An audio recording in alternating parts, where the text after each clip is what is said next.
Any advice and information from this podcast is general only. It has been prepared without taking into account your individual circumstances and needs. Before acting on any advice from this podcast, you should assess and seek advice on whether it is appropriate for your needs, financial situation, and investment objectives. Hello everyone. Welcome back. We are back for episode, or essentially topic 1, part 4. We are still on the real estate and home buying train. Jessie, how are you? I'm good, Yannick. How are you? Just on that, we haven't quite melted down all the servers on the interweb, but funny enough, we've got now 5 listeners, so that is grounds. We're up to, are we? We're up to. So, round of applause. Ladies and gentlemen, thank you for listening. We are on the journey. Okay, thank you, crowd. Okay, so Jessie, we are back, and this time we were talking about one that we definitely see with a lot of clients that we're fortunate enough to see that come in and trust us with sharing financial knowledge, and that is to do with real estate. Yes, financial, but renting versus buying. Yeah. Huge topic, and one we definitely come across, as we mentioned, with a lot of clients that seem to have an investment property sort of sat off to the side. Yeah, a lot of clients will have an investment property sort of tucked away in their asset portfolio. Nothing wrong with it, but what we definitely try and do is talk them through the ins and outs of their current sort of asset holding. Is it working for them? How they came across it, the why that they're holding onto it, and we sort of just go from there. So there's plenty to sort of get through, but buckle up because this could get bumpy and exciting. I'll tell you what, Jessie, I'd happily talk about my case study in my early 20s. Renting cost me a few $100s a week compared to now where I've got to pay for all the bills. And plus, what's this mortgage business about? Luckily, everyone's super's got money in banks because they're doing really well, because I guess when you borrow money from the bank, you're paying a mortgage. But that's a story for another time. That's another podcast. Yep. Okay. I guess valid points on that one, and I think we hear that from, and we might discuss it with clients a fair bit, and even just general public. The benefits of just living the rental life. There's no pros and cons to it. Well, I guess there is, but it has to fit into the. We're not going to start again. So, look, we're fortunate enough to have seen some clients that are, say, whether they're in their 20s or 30s, depending. Some have kids, some don't, but some are still renting, and yes, a majority of have got out there and bought a house and now have a mortgage. We're not sort of here to steer anyone in the direction of, hey, buy a house, it's great, it's your money, I guess. It's more just to highlight a few things and a few considerations, and then I guess you can ask yourself if it fits into your kind of financial plan, because it's not a one case or one size fits all. This sort of is more of a case-by-case basis, depending on the person or the persons, if it's a couple, from there. So, Jessie, what led you down the path? There was no doubt a day when you used to pay rent to your dirty little landlord. When I picture a landlord, I picture the guy from Ace Ventura. He's like, Ventura, you owe me. And he's like, yes, Seaton. Anyway, I don't know if all of them are like that. That's a nice picture, yeah. Yeah. But, pros and cons. Do you remember when you just had to pay $100 or $200 rent, or maybe a few $100s before you got your mortgage? Yeah. It was a good life. You just kind of knew what was coming, hey? That was it, and you didn't really care if the aircon blew up or the irrigation burst itself, because you could, well, if it was a good maintenance agent, they'd kind of get someone out to look for it, but you didn't have to bear the cost. Exactly. So there's pros and cons to it, as we sort of mentioned. Rent, yes, you don't get that money back, but sometimes you can rent a place potentially for cheaper than what you might be paying for a mortgage. And that's really the investment property owner's problem regarding dealing with all the rates, all the insurance, maintenance. It depends how much you sort of want to put on them, whether it's a broken fan, broken light, aircon leaking, irrigation has burst, cracked, or broken kitchen appliances. All those things go onto the owner, but when you rent, you are essentially just paying the rent. But depending on where you're at in your life, you have kind of no long-term control over where you live or how much maybe rent you pay. So you could have a place, sign it for 6 or 12 months as a lease, but then, hey, and you might really love the location. Your kids have started school. You guys are, whether it's you and your spouse, have started a savings plan for whatever, and then you get a notification going, hey, the owners are selling. You need to move out because we want to stage the house and sell it. And then you've sort of got to go through the rigmarole of getting a place neat and tidy, doing open homes to strangers, shopping around for a new rental. So there's a heap of, I guess, uncontrollables that come with it that can affect people differently. For a 20-year-old, not a big fuss. But if you're late 20s, early 30s, you might have a couple of kids and you might want to sort of stay in your location for a bit and not want the stress and drama. It can kind of build on you there. Is it? Yeah, and a lot of people want a house for security as well. They feel financially secure or even just personally secure too when they have a house. That's a big thing for a lot of people as well. That's true. And there is a good feeling where I guess the effort you put into your house, whether it's cleaning or fixing up the backyard or doing an extension or a renovation, that is the money into your place. And that's, you can, not that it's money down the drain, but you know no one else is really going to benefit from but yourself. So there's a positive there. Yeah. And I just wanted to address something, if that's all right, Yannick. Permission granted, please. I hear a lot of people call, renting dead money. And I love to answer that question because buying a home, can be good for security, and it can be a really good savings mechanism too, because you kind of have to keep making those repayments, and that goes towards, the equity of the house if you sell it later on. But I want to do a quick case scenario. If you're renting, say, a $500,000 property, you might be paying $500 a week of rent. So that's, about $26,000 a year that having a property or living in a property is costing you. If you were to, say, buy the property you're living in, so buy the $500,000 property, your repayments, if you make it 20% deposit is about... What's that, $400,000 borrowed? Yeah. Okay. That's about, $30,000 a year of repayments.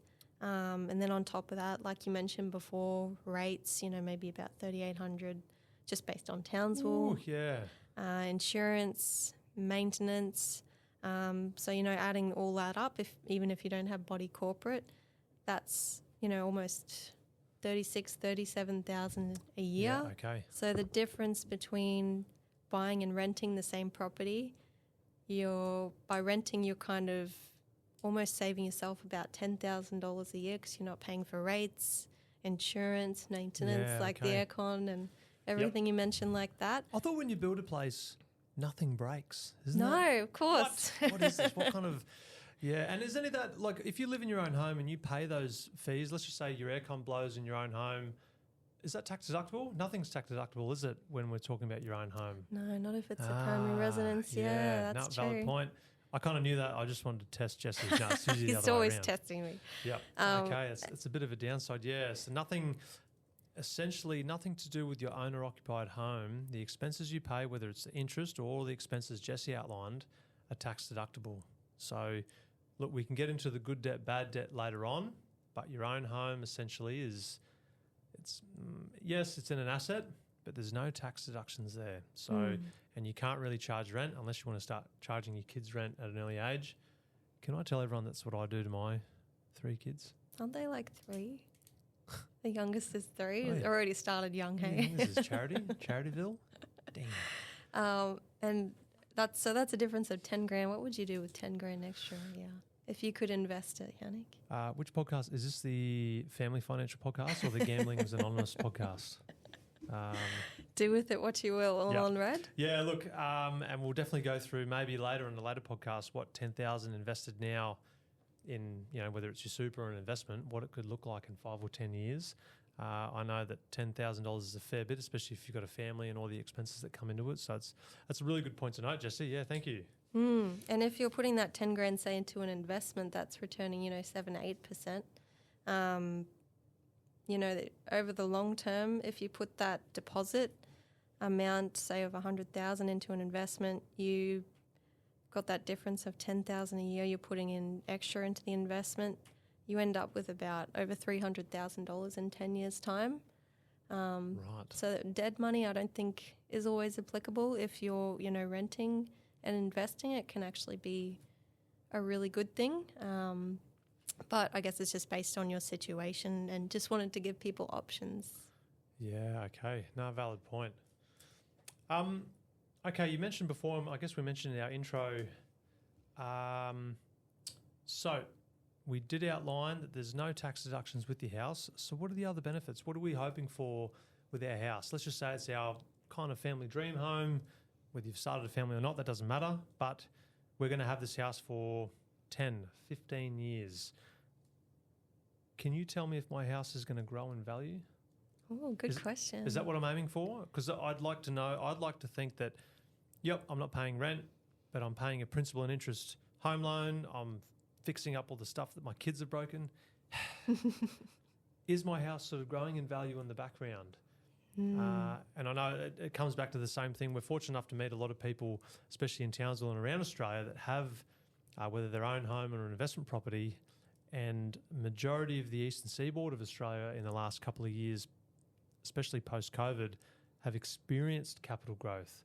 And definitely in Townsville, where we both live, majority of the suburbs in Townsville have experienced real great capital growth in their homes. So, a $500,000 home that might be achieving some have achieved over 10%, even more per year. So a lot of families are realising that and then selling on, and it's letting them, equity is a conversation for another day, but essentially, while they've just gone about doing their normal thing, their home has grown in value over $100,000, $150,000, and they haven't had to work any extra or do any overtime. So that's where we're talking about that asset capital growth.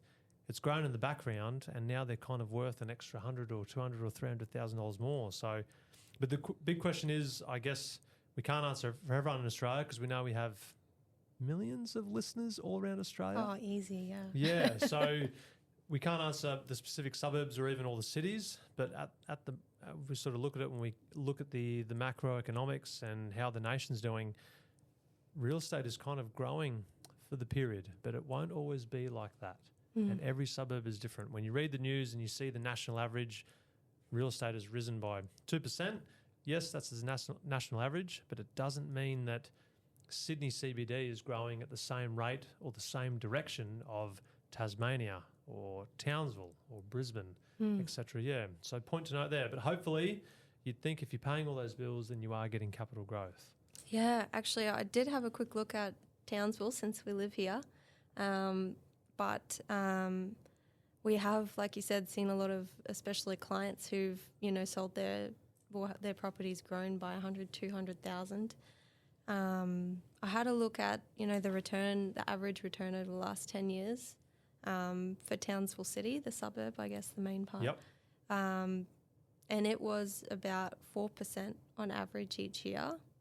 Okay. Over 10 years. And I like to look at the pre-COVID one as well because you can kind of get a bit better of a feel about how Townsville was going because COVID has obviously been quite crazy. The interest rates went down. People had more money to spend, so we saw the market go a bit wild. But before COVID, it was returning, maybe between 0.5 or 1% a year. Yep. So it can pay to look at your suburb and kind of take a step back and look at the growth each year as well.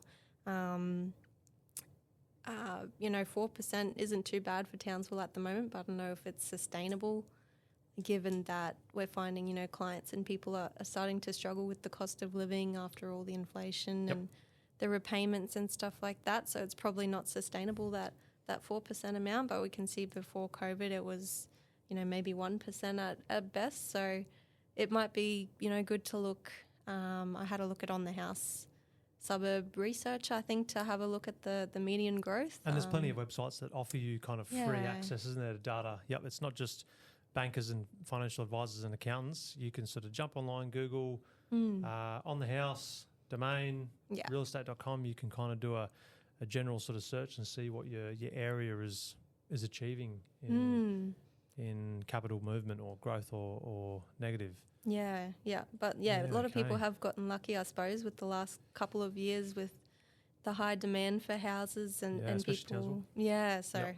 it's good to see some people making money out of. Yeah, it's Like true. that, And I yeah. think we've found there's a few people that have rentals in Townsville and maybe even some of the big cities. The rental market's been quite tight. So several years ago, it might have been that you turn up to an open home to look at a rental and there's only one or two people there. So it's a little bit easy to get into. But last fair period in Townsville, you might turn up to a normal family home rental open home and there might be several people. And that then turns into some sort of bidding war. Not that it happens, but it might just happen that way. And it can sort of add to that stress and drama of rentals versus house, where a rental, you might have to go through that every year or two. Whereas a house, once you're in there, that's pretty much it for until you want to move out. And I guess the other kicker is, let's just say you do make a mozza, like Jessie has, no doubt, on her house. You go to sell in a few years, whether it's to upgrade, move location or whatever. There's no capital gains tax, is there? Not if it's your primary residence. Winning. Yeah. So if you've made $100,000, $200,000, $300,000, and depending on if you rented it, if you didn't rent it and you just lived in it, so it was just your normal owner-occupied house, you will not pay a cent of capital gains. I might just cash out and tell the kids. Hopefully my kids are listening and my wife, we might just buy $1,000 tent and we're done. Oh, no. Can I do that? I don't know if you'll get away with that one. Okay, we might do that on another podcast. Oh, God, I hope my wife's not listening. Okay, excellent. Thank you for that, Jessie. Yeah, right. Okay. Yeah, I guess. Oh, sorry. The only thing is if, you sell at the high, you also buy at the high if you're buying a property in a similar market or similar area. Yep. Funny enough, I had a client a little while ago. Long story short, they've got some property in Townsville. They've done really well. They're looking at selling, and they're tossing up whether to move to Tasmania. And yes, it's obviously a different, very different state, top of Australia versus the bottom of Australia. But there's a big difference in what you can buy down there for the same amount. So they're able to do really well up here, and they're not having to pay a lot of money to move down to Tasmania. They can pretty much upgrade their house for the same price as sort of what they sold here. So it's quite advantageous. And look, what we've found is if you're keeping an eye on the property market, especially on the east coast of Australia, post-COVID, not to go too much into it, but a lot of people were able to sort of work from home. It turned to that kind of flexibility. And a lot of people in your bigger cities, whether it was your Melbourne and Sydney, even the outer suburbs and even Brisbane, where their basic house, a 4-2-2 family home, grew exponentially in value. Even in Western Sydney, they were able to sell that for, let's just say, well over $1 million or 1.5 million, move north over the border, buy in places that I'm sort of familiar with, that I've seen, whether it's Hervey Bay, Maryborough, Rockhampton, buy a better and bigger house for nearly half the price. So they might have cashed out at $1.5 million. They've moved north, bought a better place, been able to maybe keep their job or keep their income steady, buy a place for $1 million, and they've sort of realised they've got all this money left over. That's great, yeah. So there's sort of the example there on that one. And maybe a way of capitalising on that situation is, the leftover money, using that, whether it's in a term deposit, getting 5.5% or an investment. Yeah, wow. Good way to get ahead for sure. Not that we've answered anything regarding rent versus buy, but there's definitely food for thought, I think. Lots of options. Yeah. And look, as a side note, another consideration with the renting versus buy, when you rent, you've got your contract or your lease. When you go to move out, pretty much one of the main only expenses you'll pay is sort of like your bond clean. So it might cost you, depending on the cleaner, $500 to $1,000 as part of your contract to have the place cleaned up, plus your removal costs, that's on you. But I guess when you sell a house, there's a heap of other things and considerations you need. Agent fees, bank fees, solicitor fees. Yeah. You're going to deal with open homes, all that kind of stuff. So that sort of comes into it. All right, cool. Well, it looks like we've covered a majority of the aspects and financial considerations when it comes to sort of looking at, hey, should I rent a place or buy a place? So thank you again for listening. We will definitely be back unless something catastrophic happens. No. Silence. No. We should be good. But hopefully you guys will look forward to hearing us for part 5, and I guess the final kind of part or installment on all things purchasing a house and the ins and outs. Jessie, we'll see you then. Thank you, All right, everyone. thanks, guys. Ciao.